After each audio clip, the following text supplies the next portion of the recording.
দিয়েছিলাম, মা তুলে দিয়েছে। এখন বলছে কি যে এই একটা বেল ফাটিয়ে দিয়েছে, বেলটাকে ফাটিয়ে দিয়েছে, এখন শরবত বানাতে হবে, দিয়ে বানিয়ে মাকে খাওয়াতে হবে। উফ, গরমে সব ভালো লাগে। একদিন ইউনিভার্সিটি যাইনি, একটু শুয়ে থাকবো বলে দেখি বানাই, কি আর করা যাবে, কিছু করার নেই, বানাতে হবে।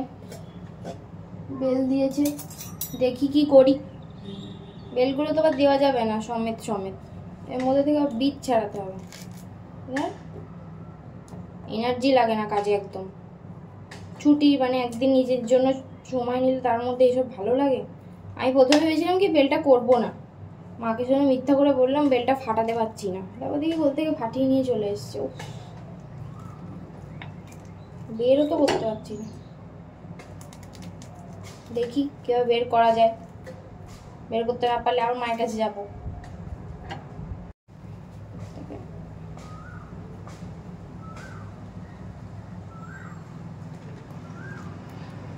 এত শক্তি লাগছে, বাপরে বাপ, বডি বিল্ডার। এই যেটা বেলটা খারাপ হয়নি, ভালো আছে। বের করতে হবে এখন, কি আর করা যাবে, বের করি। চামচ চামচ বেঁকে গেল। বলছিলাম যে বেলের শরবত বানাবো, কিন্তু কিছু করার নেই, বেলটা পুরোই কাঁচা। বেলটা বের করতে গিয়ে চামচই বেঁকে গেছে। আমার হাতের এইখানটাও কাটবো কাটবো হয়েও কাটেনি, এই আঙ্গুলের এইখানটা কষ্ট পেয়েছি আমি। তোমাকে আমি সেটাই বললাম যে তুমি নিজে দেখে নাও নি বেলটা কাঁচা না ইয়ে। তারপর আমি ভাবলাম বেলটা তো খাওয়া যাবে, খাওয়ার মতো। তো খেতে গিয়ে দেখি বেলটা তিতো। উফ, তাহলে কি হলো, বেলটা পুরো নষ্ট হলো। মা বলছে এই মাসেই নাকি বেল পাকে, তো পাকলে তো এটা তো বোঝা যেত, বোঝা তো যাচ্ছে না, কি আর করা যাবে, অন্য কিছু ফল খেতে হবে। তো চলে এসেছি সকাল সকাল একটা নতুন ভিডিও নিয়ে। দেখতেই পাচ্ছ বেল মানে শরবত বানাতে কিন্তু আজকে অসফল হয়েছে, আর চলে যাচ্ছি পড়তে। যারা বলে পড়াশোনা করতে কষ্ট করতে হয় না, তারা দেখে নাও কীভাবে 2:30টার সময় যাচ্ছি পড়তে, কারণ টিউশনের টাইমটা তো ওই সময়ই থাকে। আর ইউনিভার্সিটি থেকে 2:40 ট্রেনে আমরা পড়তে যাই, তো এখানেও আমাদেরকে ওই 2:55 মানে ট্রেনটা যেটা রসুলপুর থেকে আছে সেটাই ধরতে হবে। তারপরে পড়তে যাব, পড়াশোনা করব, আর কি করা যাবে এত রোদের মধ্যে। আর একটু পরেই পড়তে চলে গেছিলাম ওখানে, তারপর ছুটি হয়ে গেছিলো। আর বন্ধুকে দেখো জ্বালাচ্ছিলাম। কি অশান্তিপন বন্ধু, আর এই যে বন্ধুর মতো দেখতে আর একটা। আচ্ছা ঠিক আছে, আমার ছবিটা যেন নিলে একটু ভালোভাবেই নে। দাঁড়া, এটা তুই তো, তোকেই তো দেখাচ্ছি। ও বন্ধু, এই দেখ বন্ধু, তুই মজা হচ্ছে তোকে দেখে, দুটো তুই। আর বন্ধুকে আমার জানাতে প্রচণ্ড পরিমাণে ভালো লাগে। আর এই দুটো বিমলের লস্যি আমাকে বন্ধু কিনে দিয়েছিল, কারণ এই লস্যিগুলো খেতে আমার প্রচণ্ড ভালো লাগে। দামি দামি আইসক্রিমগুলোর থেকেও আমার এগুলো খেয়ে মানে বেশি শরীরটা ঠান্ডা অনুভূতি হয়, কারণ ওইগুলো তো তাড়াতাড়ি শেষ হয়ে যায়, আমার অত টেস্ট লাগে না। আর বন্ধু আজকে চলে যাচ্ছিলো ট্রেনে করে আমার সামনে দিয়ে, আমার কষ্ট হচ্ছিলো, আমাকে একা একা স্টেশনে বসে থাকতে হয়েছিলো, কারণ মা দিদিভাই চলে এসেছিলো শাড়ি কিনতে। কারণ আমাদের দুটো বিয়েবাড়ি আছে, দেখো শীতকালে বিয়েবাড়ি দরকার, বিয়েবাড়ি চলে এসছে। গরমকালে আমাদের 3 দিন ধরে বিয়েবাড়ি আছে, কিন্তু 3 দিন তো আমরা যেতে পারবো না। তারপর ওখান থেকে চলে গেছি মন্টু বস্ত্রালয়ে। তোমরা দেখতে পাচ্ছ যে কত সুন্দর সুন্দর শাড়ি রয়েছে, যদিও কালারগুলো এখানে একটু ফেডেড লাগছে, কিন্তু অ্যাকচুয়ালি সামনে থেকে কালারগুলো জাস্ট অসাধারণ ছিল। আর এইখানে একই ভ্যারাইটির অনেকগুলো কালেকশন পাওয়া যায়, মানে আমাদের মানে মেমারির মতো জায়গায় যে এত ভালো কালেকশন থাকবে সেটা এক্সপেক্ট করা যায় না। সেই হিসাবে বলতে গেলে অনেক ভালো ভালো কালেকশন আছে। আর এই হলুদ শাড়িটা দেখতে খুবই ভালো লাগছিল। প্রত্যেকটা শাড়ি অনেক মানে ঠিকঠাক প্রাইসের মধ্যে, এমন না প্রচণ্ড হাই রেটের। তো তারপরে দেখতেই পাচ্ছ প্রত্যেকটা শাড়ি কত সুন্দর ছিল, যদিও এই গোলাপি শাড়িটা একটু মরমর করছিল, আর এই শাড়িটাও আমার অতটা ভালো লাগছিল না প্রথমের দিকে, কিন্তু তারপরে কালারটা যখন মনে মুড়িয়ে রাখা হচ্ছিলো তখন কিন্তু ভালো লাগছিলো। তারপর মা বললো যে একটুখানি বাড়িতে পরবো, তো মানে বাড়িতে পরবো মানে হয় না যে আগে একটা সেই মায়েরা পরতো শিফন টাইপের সিল্কের শাড়ি, যে শাড়িগুলো মা দেখছিলো, এগুলো খুব কম প্রাইসের মধ্যেই, তো এগুলোর মধ্যেই মা চাইছিলো একটা কিনতে। তারপর সেখান থেকেও মা একটা কিনেছে, কোনটা কিনেছে সেটা তোমাদেরকে বাড়িতে আসার পরে আমি বলবো পরের দিনের ব্লগে। আজকেই সব দেখে নিলে কী করে হবে, তাই না?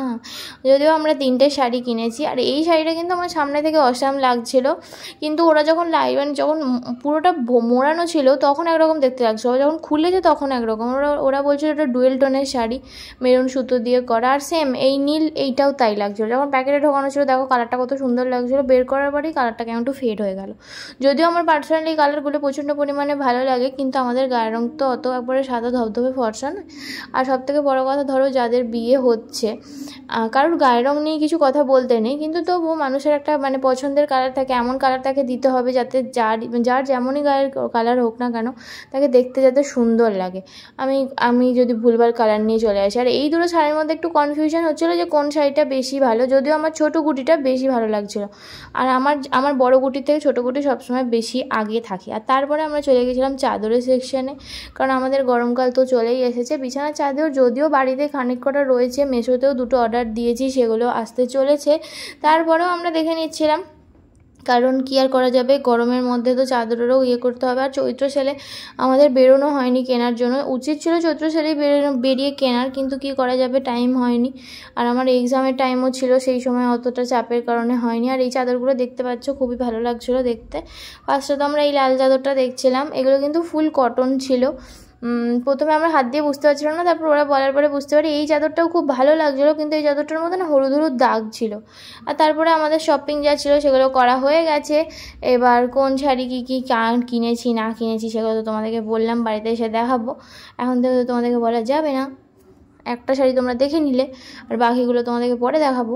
সেটা হচ্ছে যে এই দেখো, এবার আমরা রাস্তা দিয়ে যাচ্ছি। এখন আমরা কোথায় যাচ্ছি বলো তো? এখন আমরা যাব HFC-তে। মা অনেকদিন ধরে মাকে বলেছিলাম যে আমাকে কিন্তু নিয়ে গেলে খাওয়াতেই হবে। ফার্স্টে বলেছিলাম যে HFC-ও খাবো, আবার মোমোও খাবো। ঠিক আছে বললাম, আজকে তো লেট হয়ে গেছিলো, এবার 8টা 14 পরে আবার ট্রেন, অনেক দেরি হয়ে যাবে। তো সেইখানে আর এখানে যাওয়ার পরে অর্ডার দেওয়ার পর অনেকক্ষণই ওয়েট করতে হয়। আর এটাই হলো HFC। আর HFC-টা মেমারিতে নতুন খুলেছে, যদিও 1/2টাও খুলেছে। আর 1/2টা তো আমি বেশি পছন্দ করি, তোমরা সবাই জানো। কিন্তু HFC-র একটা সুবিধা হচ্ছে যে চিকেন যে উইংসটা বা চিকেন যে ফ্রাইড চিকেনটা যায় না, ওটা 1 পিস আলাদা করে সেপারেটভাবে দেয়। আর এই দেখো আমাদের চলে এসছে চিকেন টিক্কা পিৎজা, এটা স্মলটা নিয়েছিলাম। আর তার সাথে নিয়েছিলাম হচ্ছে 3টে হচ্ছে চিকেন ফ্রাইড। আর এই চিকেন টিক্কা পিৎজাটারও কম প্রাইস ছিল, মোটামুটি 160 টাকার মধ্যে ছিল। আর হচ্ছে যে আর ওইগুলো এক একটা 70 টাকা করে ছিল ফ্রাইড চিকেনগুলো। আর ওখানে তোমাদের নিজেদের চয়েস থাকে যে তোমরা থাইয়ের পিস নেবে, উইংস নেবে, না আরেকটা হচ্ছে যে তোমরা আরেকটা মাংসের পিস আছে, তো সেই 3টের মধ্যে নেবে। তো আমরা থাইয়ের পোর্শনটা নিয়েছিলাম। তো দেখতেই পাচ্ছ একটা খেয়েই মোটামুটি পেট ভরে যাচ্ছিলো। আর খাওয়া হয়ে গেছিলো, তো আমরা বাড়ি ফেরার পথে এখন। আর ওখানে আজকে হঠাৎ করে মধুর সাথে দেখা হয়ে গেছিলো। আর মা আর দিদিভাই টোটো করে বাড়ি চলে আসছিলো। আর আমার সাইকেলটা, যেহেতু যাওয়ার সময় আমি সাইকেলে করে গেছিলাম, তো সাইকেলটা তোমাকে নিয়েই আসতে হবে। আর এই দেখো মায়েরা টোটো করে, মায়েদের টোটোটা এখন যাচ্ছিলো। আর প্রচণ্ড গরম করছিল আমি তাই দেখি কতক্ষণে চান করা যায়। আর তোমরা জানিও অবশ্যই ভিডিওটা কেমন হয়েছে। লাইক শেয়ার অ্যান্ড সাবস্ক্রাইব করতে ভুলো না। Thank you for watching.